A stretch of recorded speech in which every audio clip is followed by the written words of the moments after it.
Can everybody hear me okay?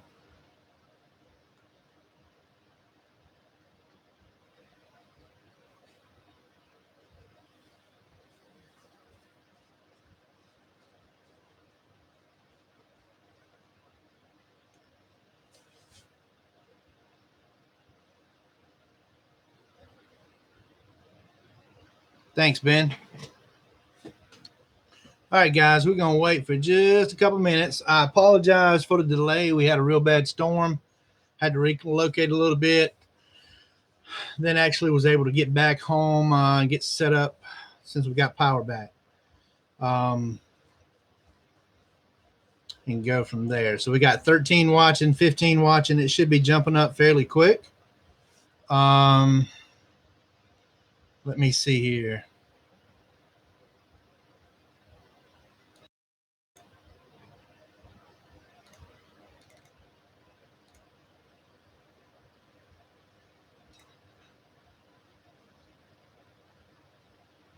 Thanks, David.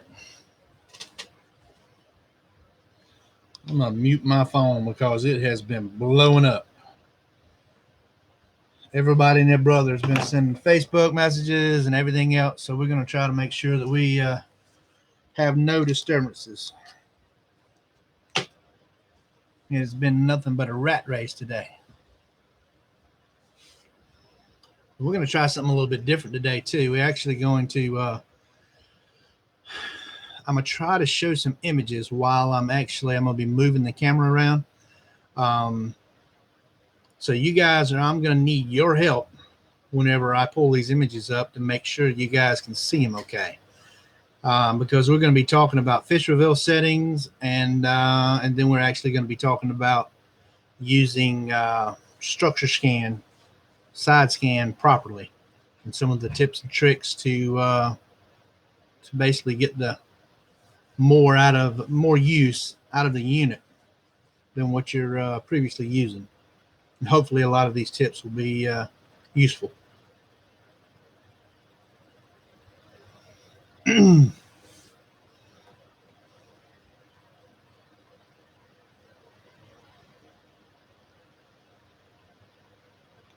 going to test my chat real quick, make sure it's working. Okay, looks like it's working. All right, we're going to give it, we're at 3.5 minutes live. We're going to give it about 1.5 minutes, and then we're going to kick it off. We're going to start with fish reveal settings. Hey, Stan, how are you, buddy?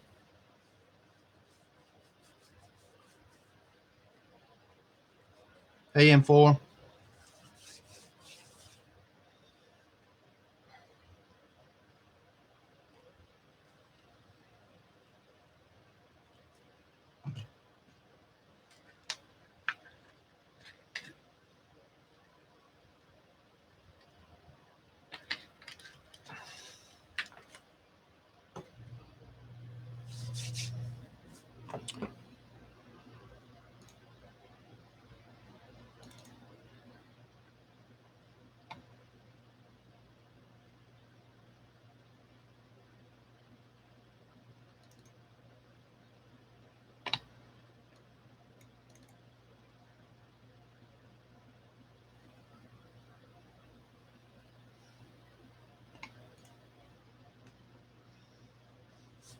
We're going to start. Hey, Steve. Hey, Joy. Yes, sir. No problem.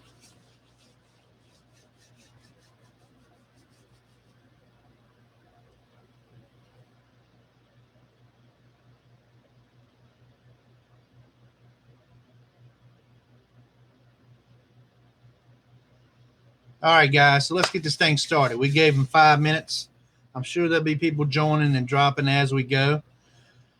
So for those of you that don't know me, my name is Paul Gettys. I'm from South Carolina. I own the company Tactical Sonar, which we do Lowrance on the water training, installs, troubleshooting. We don't do any servicing, but if you do have trouble, we can actually help you make sure that you submit a trouble ticket and it's actually expedited up through the chain there within your unit. if you guys have any questions, what we're going to do instead of last time, me stopping in between and actually answering the questions, I'm going to have to scroll back through and we're going to answer them in the order they were received. That way I can sort of get through everything, and maybe I'll answer some of them and do them actually, while I'm doing the seminar here. Let me move over. That way you can have my information. Well, that ain't too, I don't know if you guys can see that or not. Let me scoot this over a little bit.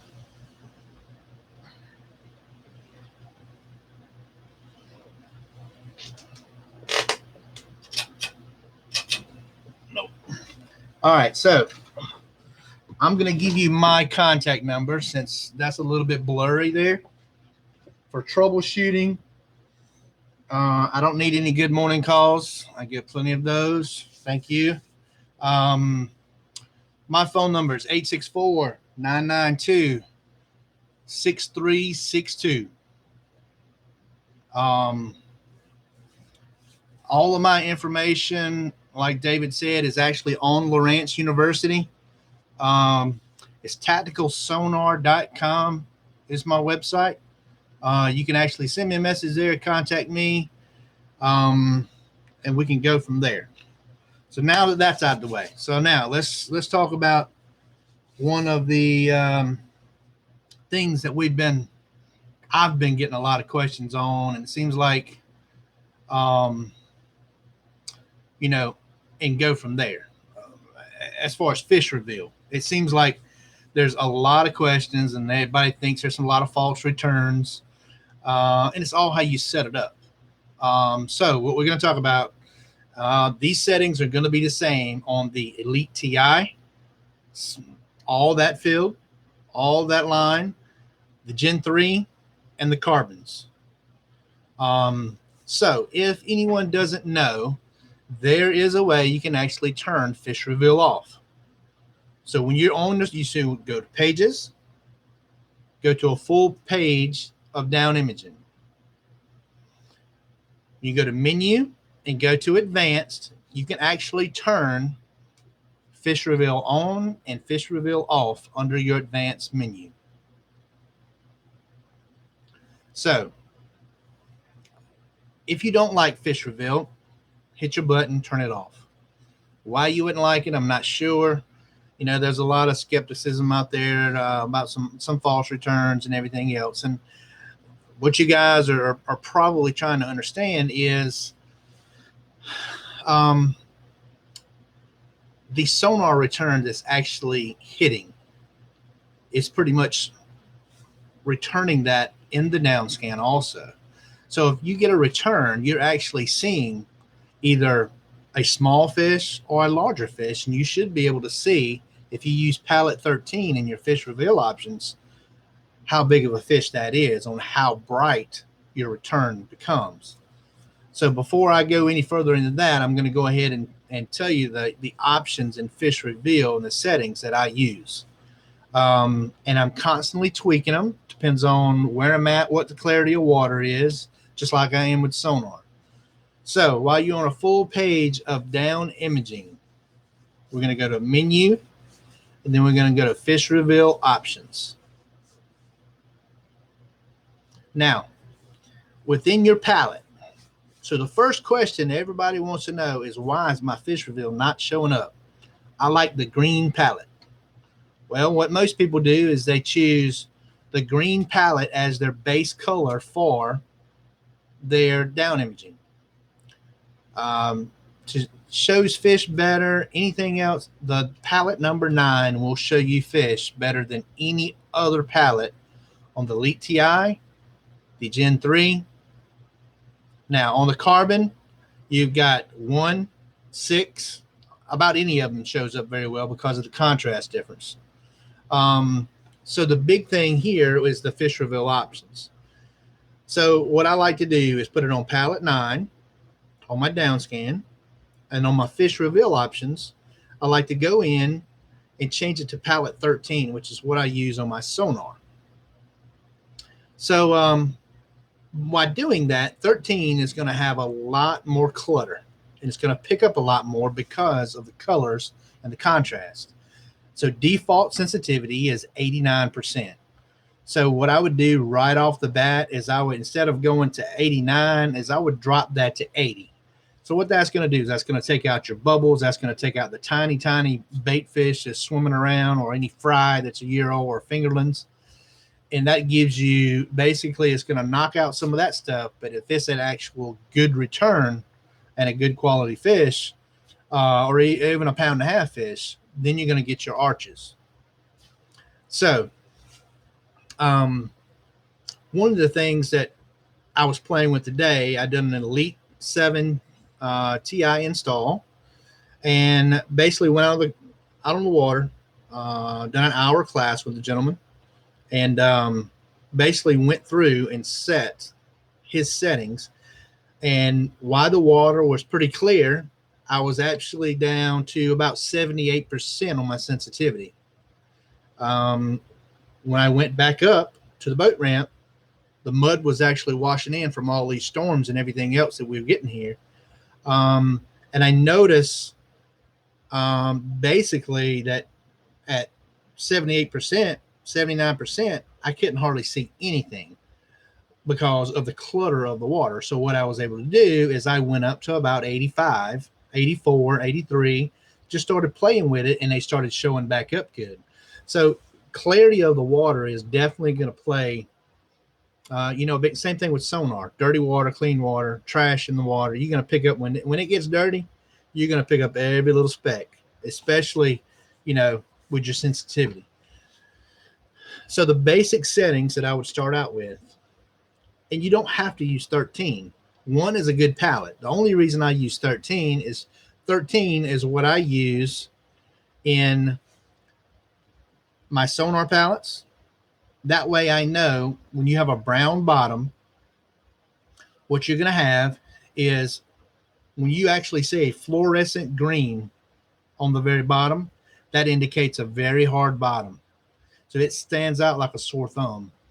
Same thing with basically your fish. So if it's a standard fish, pound and a half fish, you're going to have basically like an orange and a purple arch in there. Then you start to get a little bit bigger fish. You start to get, say, 3-pounder or so, or catfish, something that's got a hard structure, an exoskeletal. So basically what you're doing is you're going to get that harder return with a bigger body. So what we're doing is, now within that orange and purple on the outside, now you're going to start to see a little yellow on the inside of that. Now, if you get to seeing that green and yellow on the inside, now you're looking at that 4 and 5 pound fish, so we can actually see the mass and the thickness of that body. So that's where that return is coming in a lot heavier and a lot thicker. So with that being said, that's the reason I like palette 13. You can actually, hold on just a minute. Let me get this. Yeah. Had to get rid of the feline. So palette number 1 that basically does the same thing, just a little bit of colors. You just got to learn your colors. Same exact thing all the way through. So my fish reveal settings would be palette 13. Sensitivity, basically just as a baseline on 13, I would start at 80 and either bump it up or bump it down depending on the clarity of water. Other than that, you can tweak your palettes. Just make sure that whatever palette on your down imaging that you choose in your fish reveal setting a different color of contrast. So in other words, don't pick green as your base palette for your down scan or structure scan, and then all of a sudden you decide, well, I want my fish to show up green. Not going to happen. You're not going to get any difference. So if you want the blue palette, but you want your fish to show up green, you can do that. That's fine. They'll show up as little green arches all the way through. Now, I seen a picture the other day that there was a weed bed, and there were little stick-ups of weeds, dog fennel, going down through there. And there was an arch on each one. And the guy was complaining about false returns. about saying there's no way in the world that there's an actually fish on each blade of grass.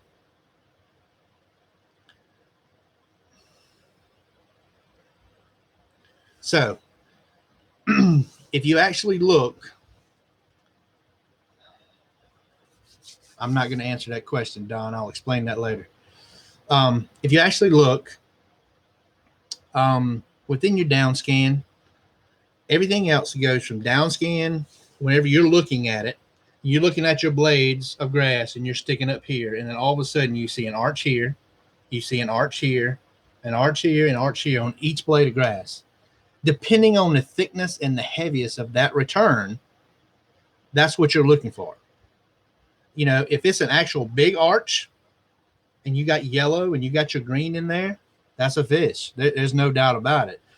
The problem is what you don't may realize is there could be a fingerling, that could be a brim, very possible, crappie, anything all over that grass just passing by, all of them sitting on top. I see it every single day with dog fennel, all types of grass.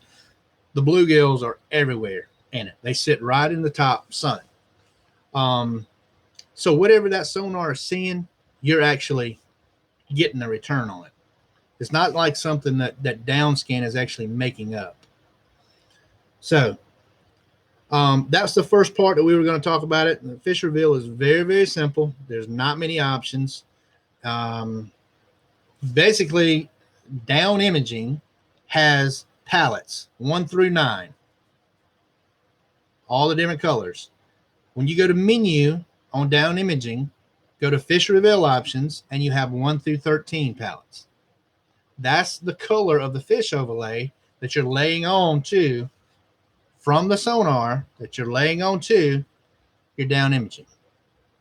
Hopefully I cleared that up. Don't get confused where basically you're thinking that the color palettes only have 9 or 13. You have 9 on down scan, just like side scan, and then you have 13 on fish reveal options, which actually is only available on down imaging, not side imaging. So the reason it does not work on side imaging is side imaging actually reaches out 170 degrees each way. The beam from sonar is not wide enough to cover that. So I hope that clears a lot of questions up. Everything else.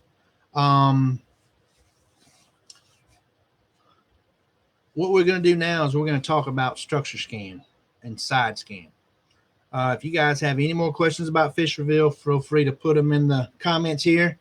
After I go over the side scan stuff and everything else, then I'll actually go back through, answer your questions, and explain, you know, what the deal is with that. So we've got about probably 10 to 15 minutes on structure scan. During this time, I'm actually going to be moving the camera over so you can actually see some of my shots and some of my screenshots. And what I want to do is you're not going to be able to see me and the structure, but you're actually going to be able to see the structure. So I have it on a secondary monitor pulled up. So then what we're going to do is we're going to basically go through and just sort of look, and I want to sort of dissect how side scan works and showing what you're looking at.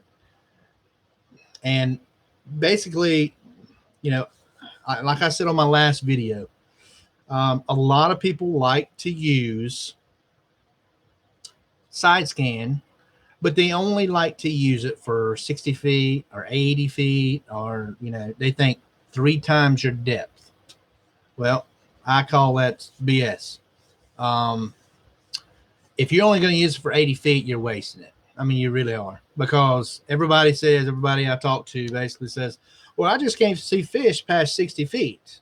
Well, I just can't see fish past 80 feet. Well, you're not looking, or you don't know what you're looking for. I've got pictures that out to 140, 160, 180 feet. Basically, I'm marking schools of fish to the left and to the right, schools of crappie. I've got largemouth chasing bait on side scan. And, you know, I show them these pictures and they're like, well, mine don't look like that.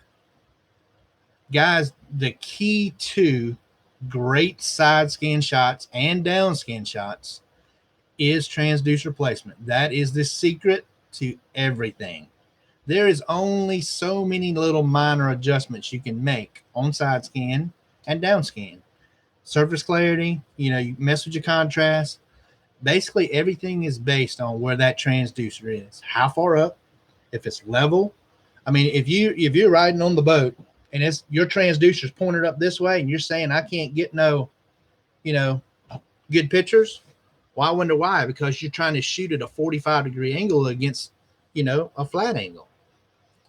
What you need to take into consideration is put your boat in the water with you in it, or with you and your partner, however you're going to be scanning, and put a level. And then what you're going to do is you're actually going to see the boat. When you're both sitting in it, you're both going to see the boat sitting at an angle like this. So you need to take that into consideration while you're actually, leveling your transducer. So in other words, if you got it level with the bottom of your boat and you both sit on it, now the transducer is shooting underneath the boat. So what you need to do is just take that into consideration. There's a YouTube video out there on leveling your transducer. It requires basically a little small level and some coins to level it, basically how many coins you need while you're on the water. So then you come back in the garage, put that many coins under it and get it level with that many coins under it, and then mount your transducer so it's level. And that'll solve a lot of the problems that a lot of people are having. You want your transducer as low as possible, but you don't want it so low that it's dragging underneath the boat or in a place where if you go over a few sticks that you're actually going to grab it and rip it off. So the key, okay, so David just posted that the leveling video is on Lawrence University group page. If you guys are not a member of Lawrence University, it'd be smart to join. There's a lot of information out there, getting a lot of the big guys that help most of the people. We're getting on there and trying to do a lot of informational videos and try to do this live deal once every couple of weeks or maybe once a week if we start getting a big crowd. So what we're going to do is you just basically, it's a Facebook group. You ask to join, David will approve you. We'll welcome you to the group. You got any questions, just like a help form, you post them.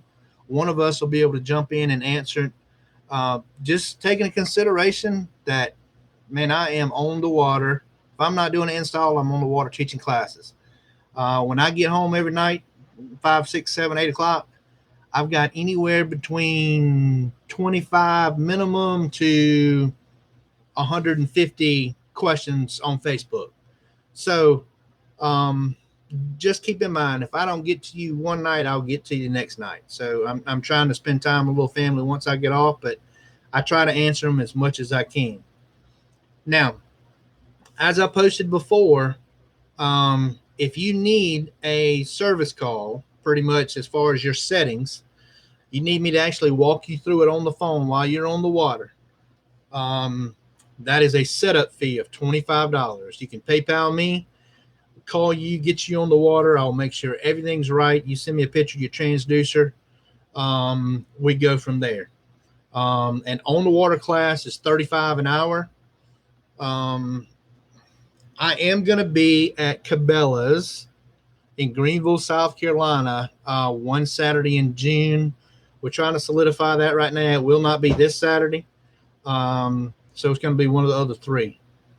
So I will be updating the units. I'll be talking to everyone, and I'll be actually doing about a 10-minute training seminar there. So if you guys want to come out, feel free. There's no charge while we do it at Cabela's. But if you call me and need a complete setup over the phone, it's gotten to the point where, guys,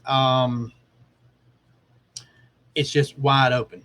And I'm still only one person. I haven't got anybody else that's trained up to where I can actually trust them yet.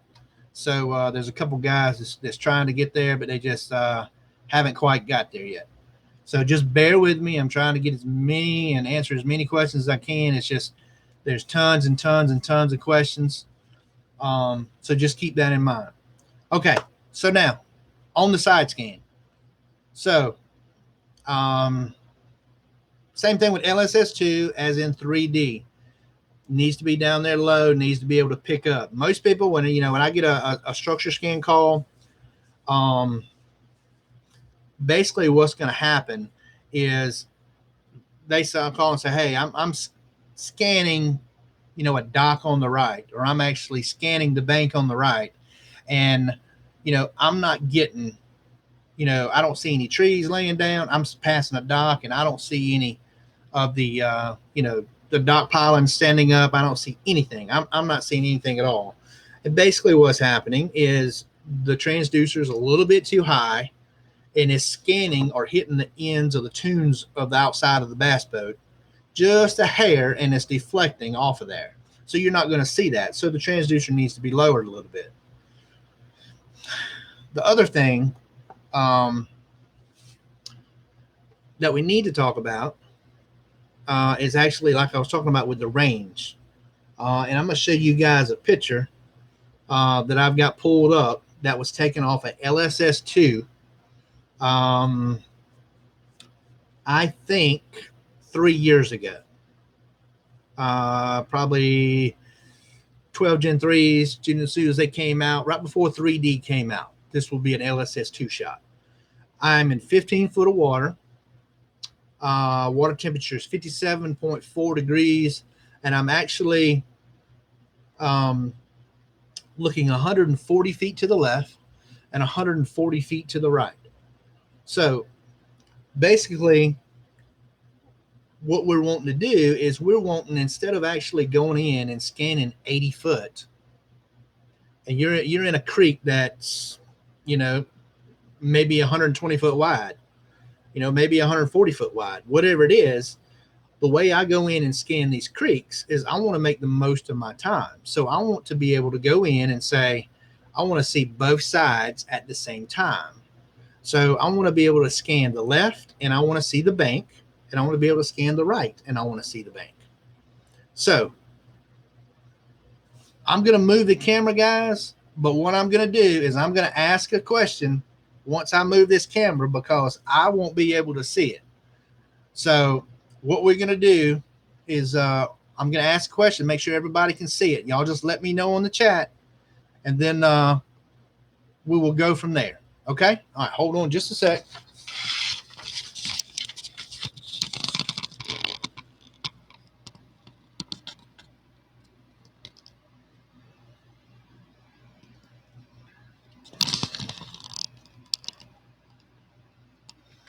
I'm sorry, guys, but everything's it's backwards on this camera. So I'm going to zoom out a little bit. Okay. So y'all have to how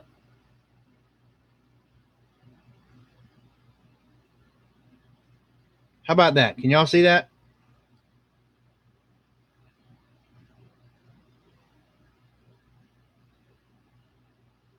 Okay, so just keep in mind, whenever I put my hand on here, it's actually going to be backward. You can see by the menu there and everything, all my numbers and everything's backwards. So what we're looking at here is we're scanning basically 140 feet to the left. So we started right here at 50. So this is my shoreline that I'm running right here.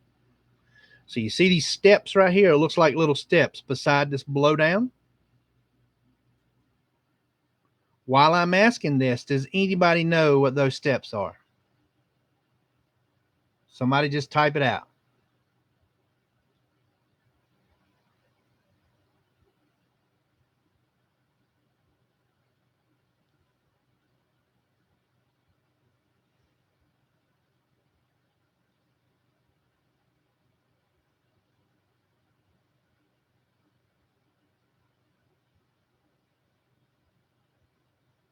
Okay, so the steps that we're looking at, and this is basically what we're looking, and this is the reason we're wanting to scan, is those steps that you're looking at there is where the waves continue to wash up.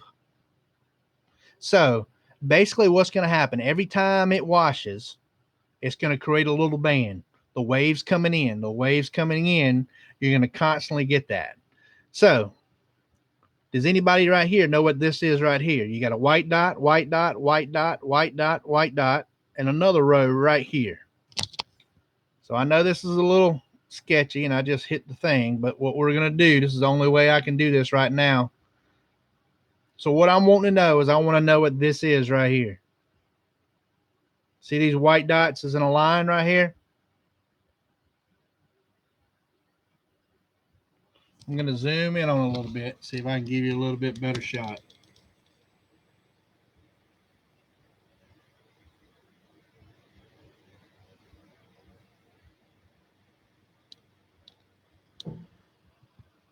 Okay, so I see one correct answer. Dock post. That's what we're looking at, dock or dock post.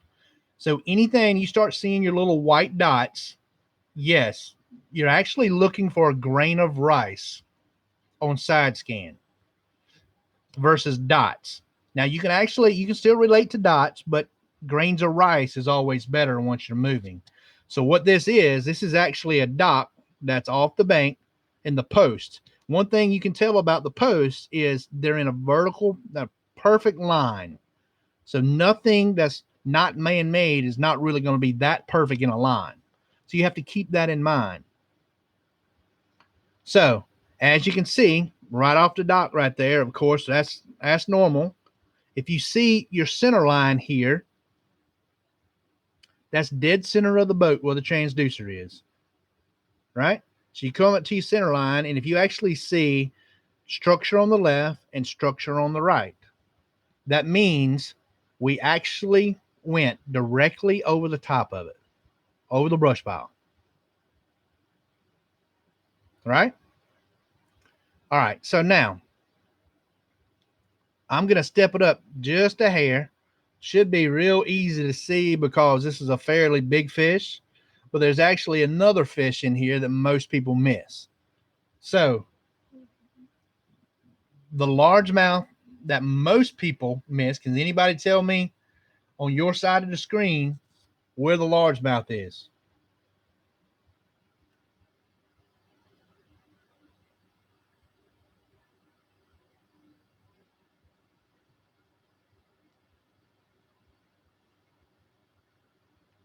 Anybody? All right. I'll show you. It's real easy. See this hard to return, that piece of rice right there?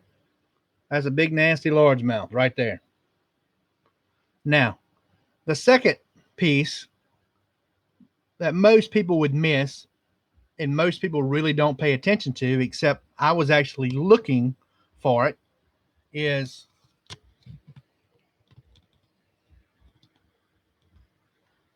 now where do you see the fish? See the largemouth on the log right there? Right on the blowdown. So now you see actually what we're looking for. So now we're looking for the grains of rice. Now, I know this is a little wobbly, guys. My apologies. But this is from an LSS2 shot, 140 feet out, 140 feet to the right, 140 feet to the left. Now you've actually got a tree limb right here. So that just gives you an idea by scanning the whole pocket and looking at 140 feet, I was able to actually go over here and mark this fish on that blowdown. I threw a spinnerbait once by it and caught the fish, a little over 3.5 pounds. That's what I'm saying about being able to scan the whole pocket. There's no use. If you scanned 80 foot, so this is basically what we done. So, okay, here's my 80-foot mark, right? So look what we would have missed. No fish there. No fish here. It's useless at 80 foot. Now, unless you're, so if the rule of thumb is 3 times your depth, okay, so we'd have been 45 feet, right? Right here. That's what we're scanning. You would have seen the brush pile off the end of that dock, and that's all you would have seen. Doesn't make sense.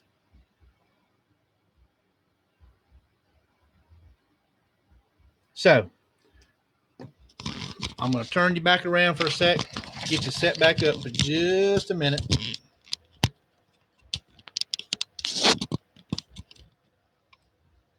Everybody good? Okay. All right. So I'm going to get a couple more images up here.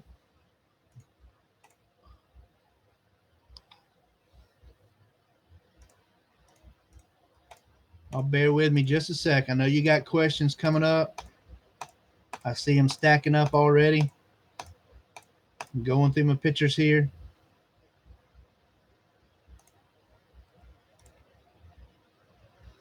Okay. So the next picture that we're going to look at, the next gripe I have with the argument about 3 times your depth, 80 feet, 60 feet, 55 feet, whatever it is.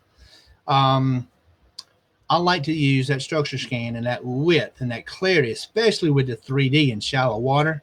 I'm a real big shallow water fisherman. I'm usually, if I can't touch the bottom with my rod, my Florida depth finder, my boat don't like to swim over 10 foot of water. So what we're going to do is I'm going to show you a shot. This shot was actually taken while I was actually searching for a missing person. And this threw up a spark of interest and sort of worked out really good for what we were looking for. But in 6.5 foot of water temperature was 74 degrees. And I'm looking 100 feet to the left and 100 feet to the right in 6.5 foot of water. So, all right, guys, let's take a peek.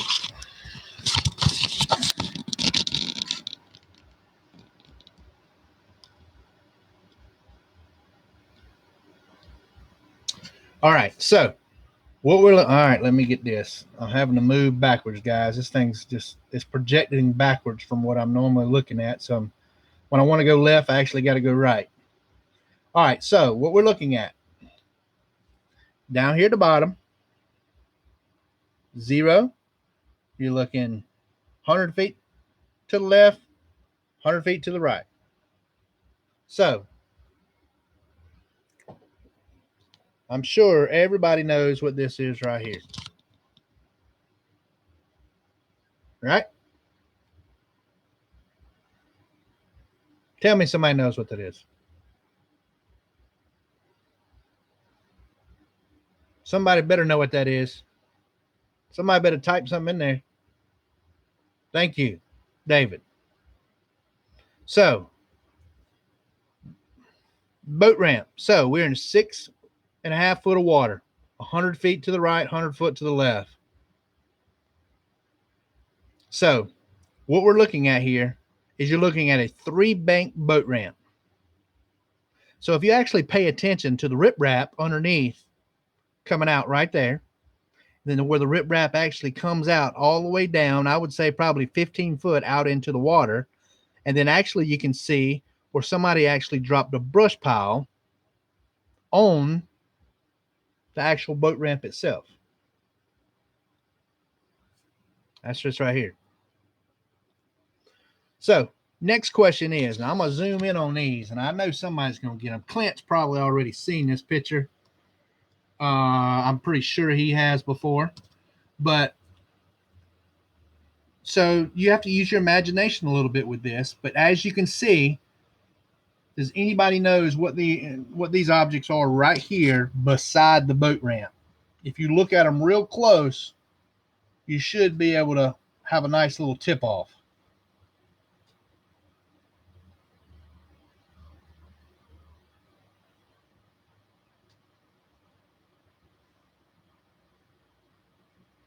Anybody?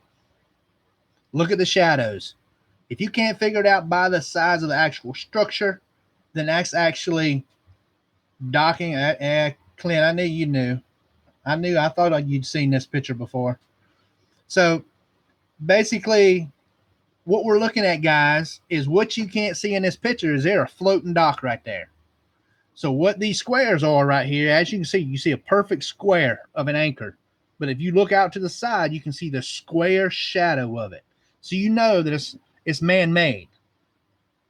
What all this crap is right here is everything that's fell off the dock between the little brush and the little trash, between cups, keys, pictures, photos, cameras, everything that you drop when you go from the dock to the actual boat or the pontoon, or how many drunks fall off the actual boat trying to get, to the dock.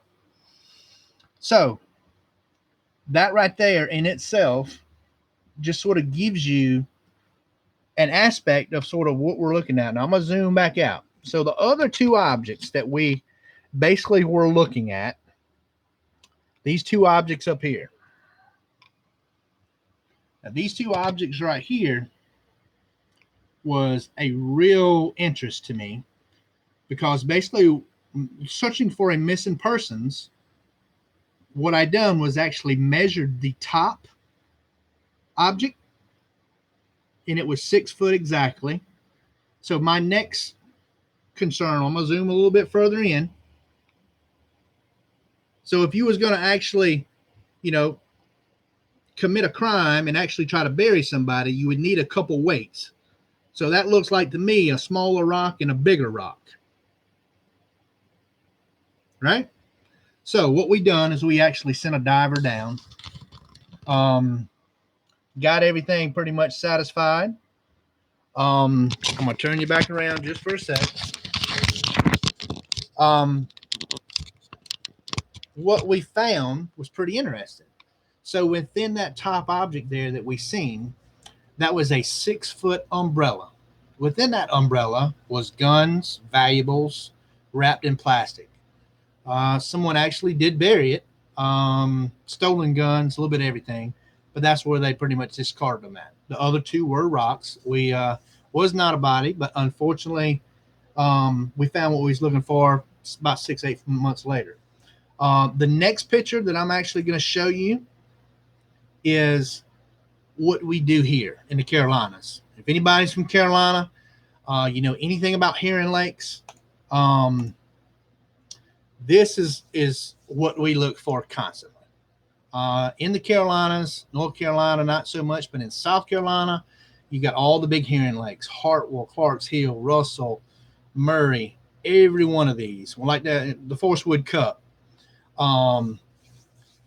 Basically, everything that we're looking for this time of year, from the end of March, from when the spawn stops, March, April time frame, the April, depending on how hot it is, you're looking at April to could be the middle of June, and right now sort of kicked off a little bit because this crazy weather we've got.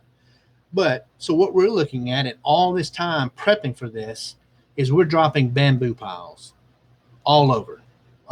Sometimes 50 or 60 a weekend, sometimes 2 a weekend, just depends on what we can get out. So what we're doing is we're dropping, cane piles is what we call them. So we go in and drop 3 or 4 cane piles. All the herring run to the cane and they start spawning in it.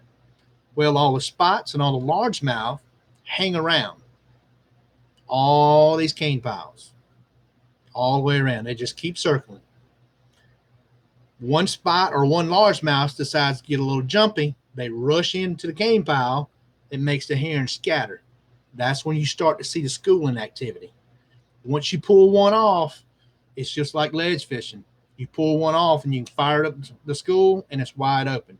So what I'm going to show you is I'm going to show you 3 fresh cane piles that I dropped on Wednesday, and I came back right before the cup started and look and scan this, and we're able to mark fish stacked up waiting to move in on the cane piles. Actually was able to spot the herring running in the cane piles, was spotting the spots and the largemouth chasing the herring beside the cane piles, all in one screenshot. And I've got it labeled, so actually you can actually look and see what's going on, and then you can actually see the largemouth stacked up on top of each other, sort of staging, waiting for the next pack of herring to come out. So take a look at this, guys. This is a pretty special screenshot.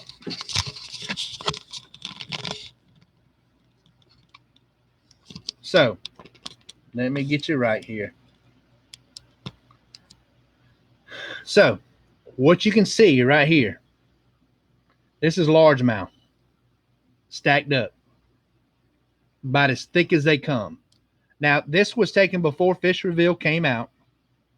I was doing some testing, but it hadn't came out yet, so I wasn't able to post this. So this picture went basically viral a while back. So what we're looking at here is these are the cane piles that I dropped. This is the other part of the cane piles that I dropped right here. So you can see the heron basically running all over the place on the bottom. And then the largemouth and the actual spotted bass is chasing the herring in between. So just like whenever we drop these things, you know, and we're setting these up, everybody's then got so good with their graphs is they just go scanning now instead of putting in their own stuff, and they go find whatever they can find. So you got to be a little bit more creative when you actually drop this stuff. I'm going to zoom in a little bit and see if it gets a little bit clearer.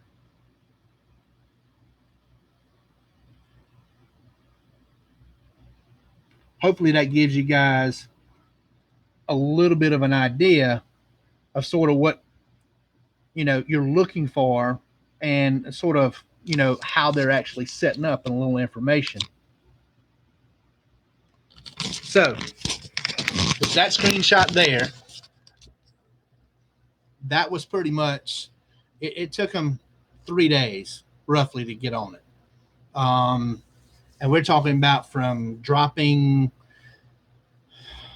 4, 5, 6 o'clock at night till coming back the next 3 mornings later, and they were stacked on it so thick you couldn't move.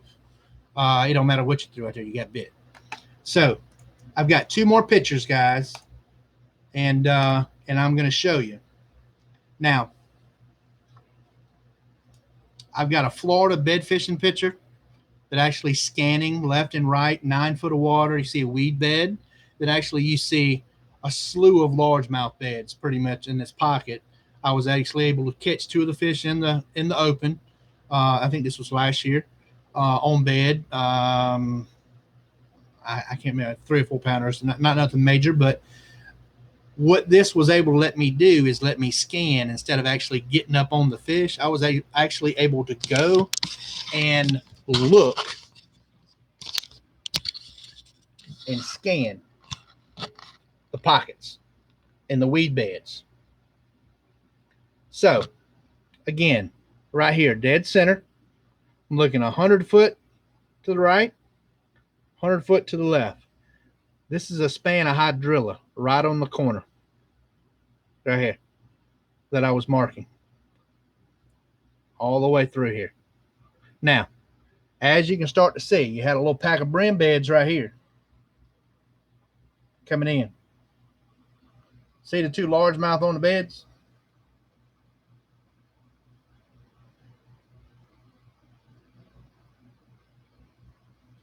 That's the type of stuff by scanning outside of range of 3 times your depth, and actually outside of what you're actually looking at, you know, under that short range. That's the reason I like to actually scan further out, because you're able to actually run across so much more stuff that it's unreal. So I'm going to show you 2 more, and we're going to call it quits, and I'll start answering questions. These 2 screenshots here I'm getting ready to show you is something that most people tell me they've never seen before, and I got to get to them. Y'all hang on with me just a sec.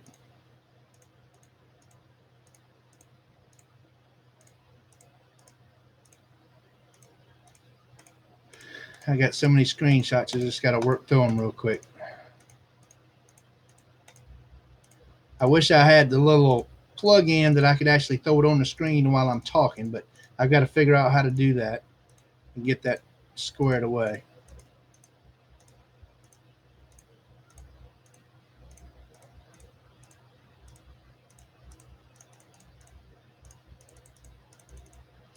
Give me 2 seconds, guys. I'm clicking fast as I can.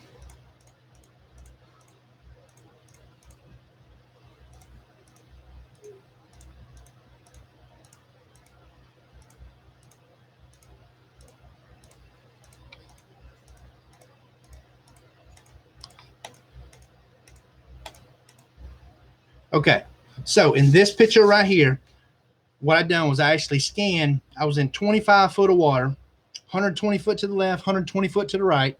So what I'm doing is I'm actually looking. Now this right here, keep in mind when I say I'm in 25 foot is where the center line is, not where the fish are. So if you look on the left-hand side where I'm actually marking these fish, so what you're going to do is I have an 046 marked on the crappie. So the reason I've got it marked on the crappie is because if you'll see the light spot whenever it actually comes up, that was right off a little underwater point that someone had dropped a brush pile on, and it was two trees right there. So there was two schools of crappie within probably 15 foot of each other. If you actually look in the top left-hand corner, you're going to see a ball of bait, and you're going to see a pack of 7 or 8 largemouth that's actually chasing the pack of bait. This is all on side scan. Again, 120 foot to the left, 120 foot to the right, 25 foot of water. Water temperature is 54.4. All right, guys, here we go. Okay, so I'm going to focus on this side over here first. So, right here. See the lighter spot coming up right here? And this, see if I can get a little bit better picture here.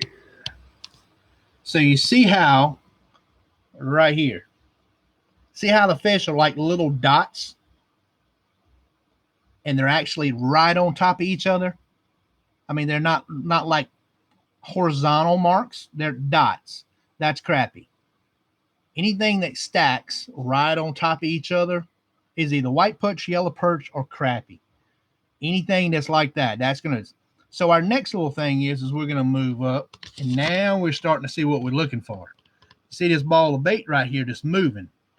1, 2, 3, 4, 5, 6. There's 7 largemouth right there. Sorry, guys, was getting a phone call. Excuse the vibration. 7 largemouth right there, chasing and pushing this bait right up. What you can't see right there was a point coming up. They were pushing that bait right up to the point. So we're at about 80 feet on those, 90 feet, or actually probably closer to 100 feet out there on that. So what we're doing here is, we're looking, outside of our means is what we're doing. That's what our whole objective is in finding fish. That's the reason we buy this equipment. That's the reason we spend so much money on this stuff, is to be able to scan outside. If we want to look directly under it, why do we buy the side scan? 60 foot is useless. You want to scan.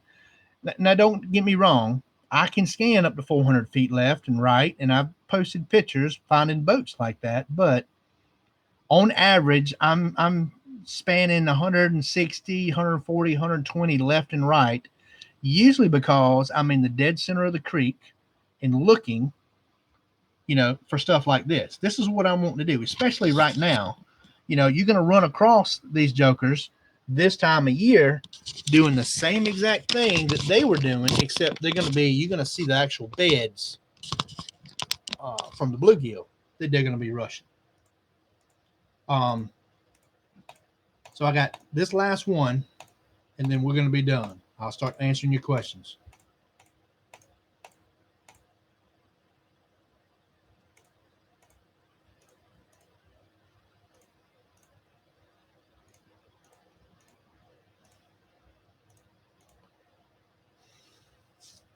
All right. So this shot here, where the boat is and where the crappie were, now they were deep.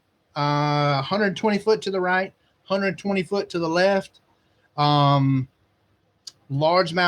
and what you can't see in this picture, when I snapped the shot, we're getting ready to come up on another side of a point right here. But what we're doing was we seen the school of crappie in the trees. 2 different schools of crappie that was sitting right here, another screenshot. And then what we're also seeing is we're seeing 2 different schools of actually largemouth starting to cruise up on these points. And what most people don't realize is when that water temperature is between 50 to 56, those jokers like to eat like crazy. They're fattening up. They're getting ready. When it hits that 60-degree mark, anytime around here at 60 degrees, they're looking for a place to spawn. So that 52 to 60 range, they chomping. So this is what we're looking for, and where these fish were actually staging at to come up to run these seawalls. So was about 14, 15 foot range right off the edge of the point. So if you actually threw across the point and came back up, we were actually getting bit when it would come off the drop right there. So with this picture here, there's a lot of structure in this picture. There's a lot of stuff that's going on. So this is the reason I want to, sort of show you and break it down for you on. Most people don't pay attention to this little details, but you got to. That's where it makes a difference. On just like Lambert, the little bitty things and having confidence in your electronics and what he found, community hole or not, he smashed them. And that's what we look for. Me and him talk about that crap all the time when we at tournaments, that, just having confidence in exactly what you're seeing. That's the big thing, and being able to duplicate it. Okay, so I know this camera is not the best, so let me see if I can get a little bit better shot here. Let me zoom out a little bit. So it's going to be hard to see because this camera is brightening everything up. See if I can get a little bit different angle. All right, so right here, and it's hard to see. Let me see if I can get a better angle. So just brighten it up. Right here and right here, we have two different schools of crappie in these trees. You can see the little dots. I don't know if I can get in close enough. No, it's going to brighten it up even more.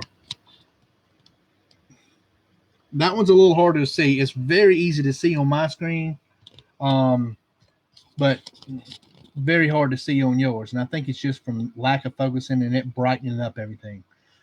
So the more important thing here was the two schools of largemouth that I ran across. And as you can see up here, I'm going to zoom out. Let me pull back a little bit and see if I can get you a better largemouth. 1, 2, 3, 4, 5, 6 here.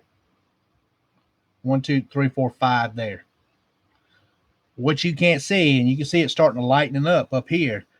That point came off right here. As soon as you threw across this point right here, they was waiting to ambush, especially that A-rig. They were eating the A-rig about every other cast right there. But that's the little stuff that you have to pay attention to. Now, if I zoom out on this picture, you can really see how much structure and see how those fish stand up. But on average, those fish right here, the smallest one out of that pack we caught was about 4.5 pounds. But what you can also see in this picture is you can see the size differences in the fish. See that middle one right there is a lot bigger than anything else. But that's what you're looking at. You're looking for your shadows to actually, confirm what you're looking at. And that's those fish right there was chomping. I mean, and that's what you're looking for. You're looking for that, being able to confirm, hey, that looks like fish right there. Okay, well, let's pull up on this point and let's see what we got here. Let's see if that's what we think it is, and go that route. All right. So I hope I didn't get too long-winded there with the structure scan. There's a whole lot of other stuff that we can talk about on structure scan, but I'll save that for the classes and go from there. Man, this brightness thing on this camera is nuts. I don't know what's going on with this thing. So 1 minute I got a tan, the next minute I just fell out of Casper's. I did. All right, so other than the structure scan, let me close this down right here.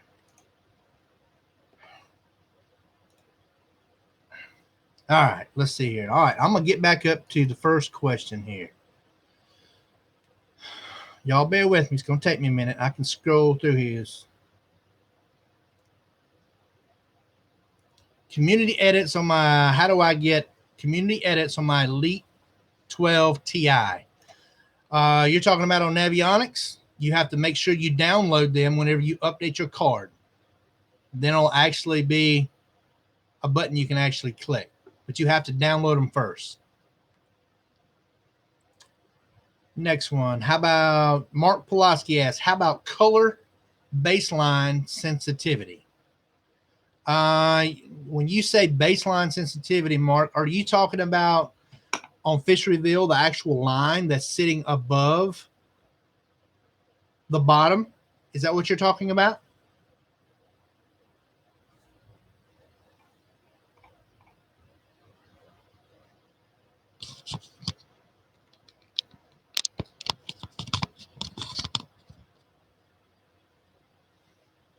Okay, maybe Mark's not with us anymore. Okay, we're going to go to the next one. But if anybody wants to know, the line that's sitting above the bottom on Fish Reveal, if you've got a line, like a colorful line that's right above the bottom, what that is the height difference between your sonar transducer and your structure scan transducer. So when it tries to overlay, it's not even. If they were even, you wouldn't have an actual line. It would be right there on the bottom. Okay? All right, let's see here. Who else we got here? Don, I think we got you.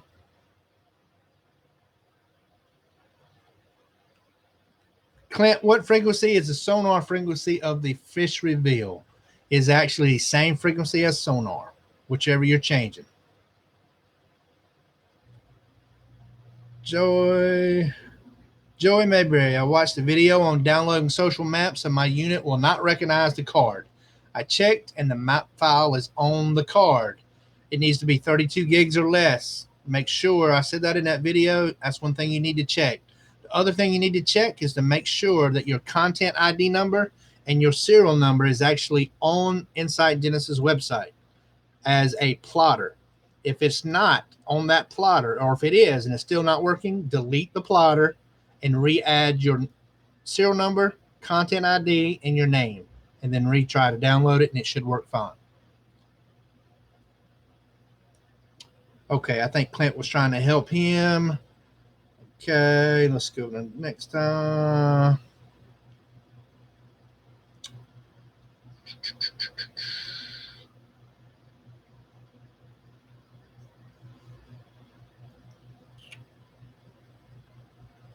All right, does Lowrance, this is Bassinet Altitude, does Lowrance website have the updates for Gen 2 model stills? Yes, sir, 6.0.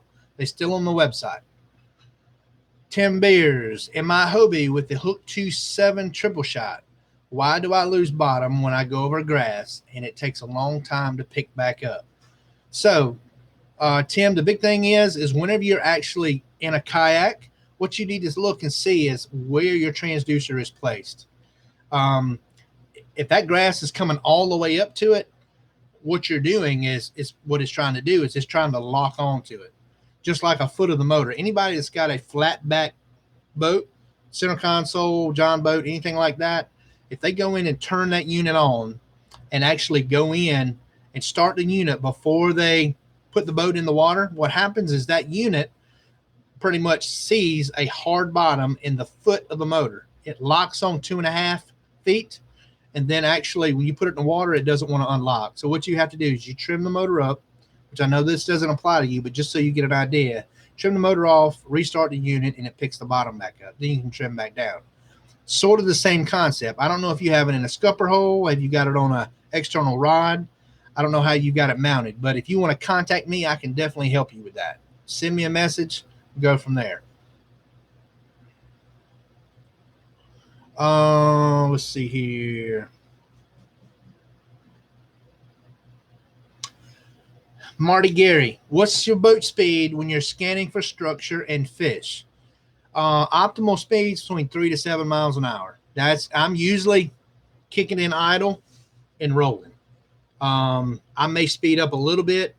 One of the things that me and Buddy Gross tend to do a lot is we like to sort of scan a little bit faster than some people, just trying to get the transducer a little lower and see what we can put out, like grass line, stuff like that. And I think he used that a lot during his win. I think it was Pickwick that he killed everybody on. But 3 to 7 is usually my normal. David, how do you capture a screenshot on all HDS carbons and elite ties? Is pages and power button at the same time? All right, Don, I noticed when I pass a bridge piling, I have passed it about 10 or 12 foot before I see it on the graph. Can I adjust it? No, sir. You cannot. It's not going to basically give you that until you back into the boat, wherever the transducer, when it passes, that's when you're going to get the picture.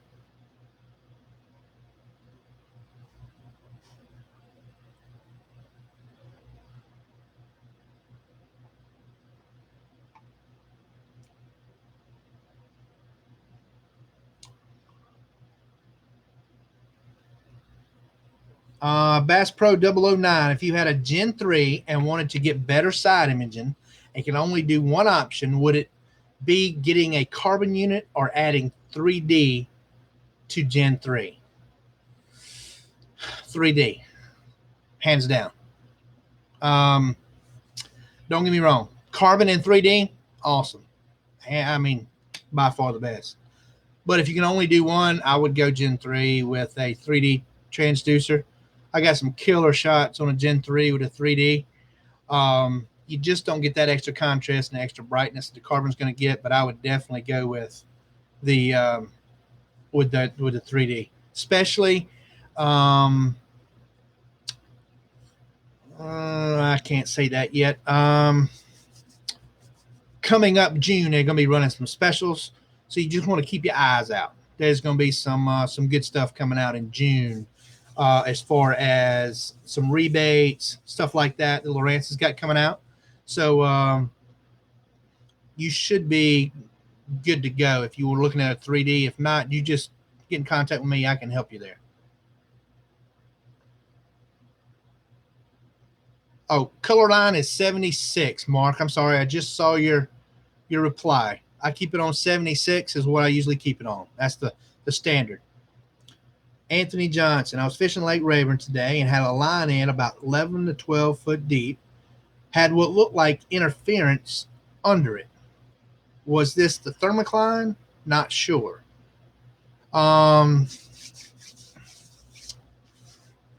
It really depends, Anthony, what that could be. I mean,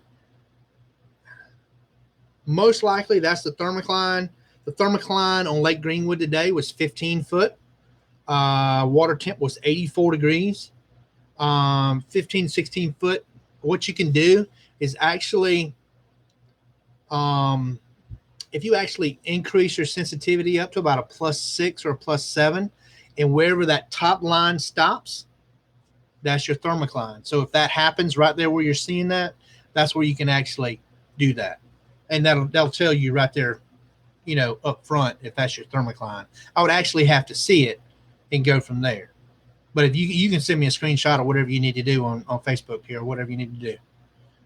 CS, what options work best for fish reveal on an Elite 9 tide? Fish reveal doesn't really show much now. CS, you need to watch the very beginning of this video. Whenever I post it on YouTube here in just a few minutes, I told you all the settings and all the little things that you need to do with fish reveal to show. Yes, sir, Mark. Bill B. Cabela's is blowing out Gen 3 units very cheap. Yes, they are. Hunter's headquarters in South Carolina is blowing some out. You got Russell Marine Products is always blowing them out. RussellMarineProducts.com. Ask for Justin.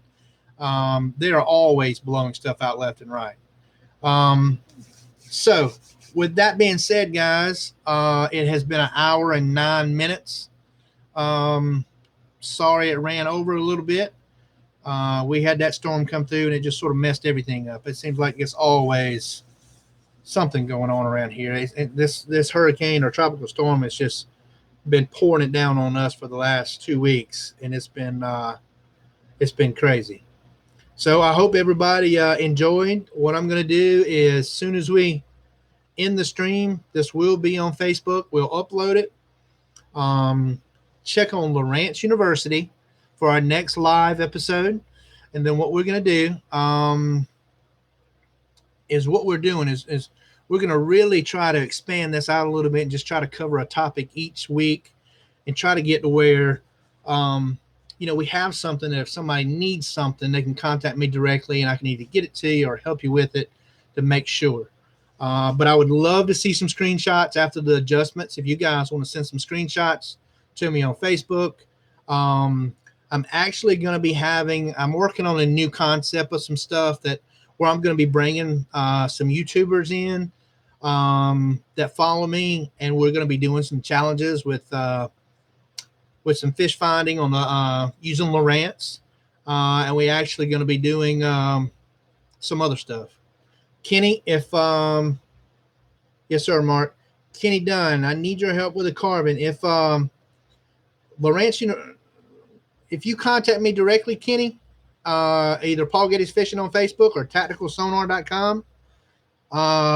If tacticalsonar.com has got my phone number on it, plus at the beginning of this video, my phone number is on it.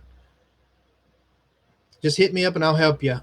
Steve Barnett, where is Lowrance University? This is a Lowrance University is on. It's a Facebook group. All you need to do is go up to the top bar and search for Lowrance University. And that should just ask to join. David would approve you, and we'll get in there.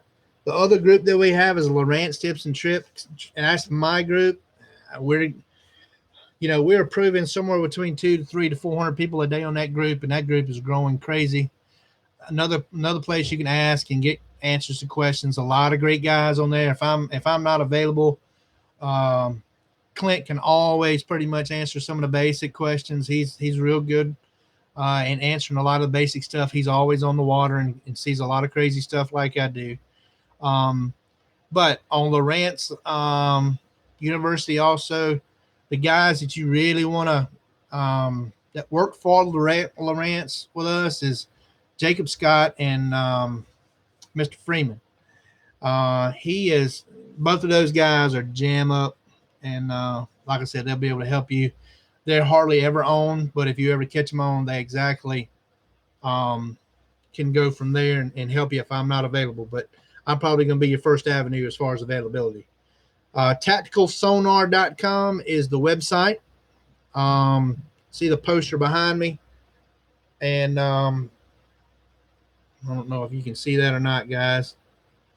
But again, I appreciate everybody watching.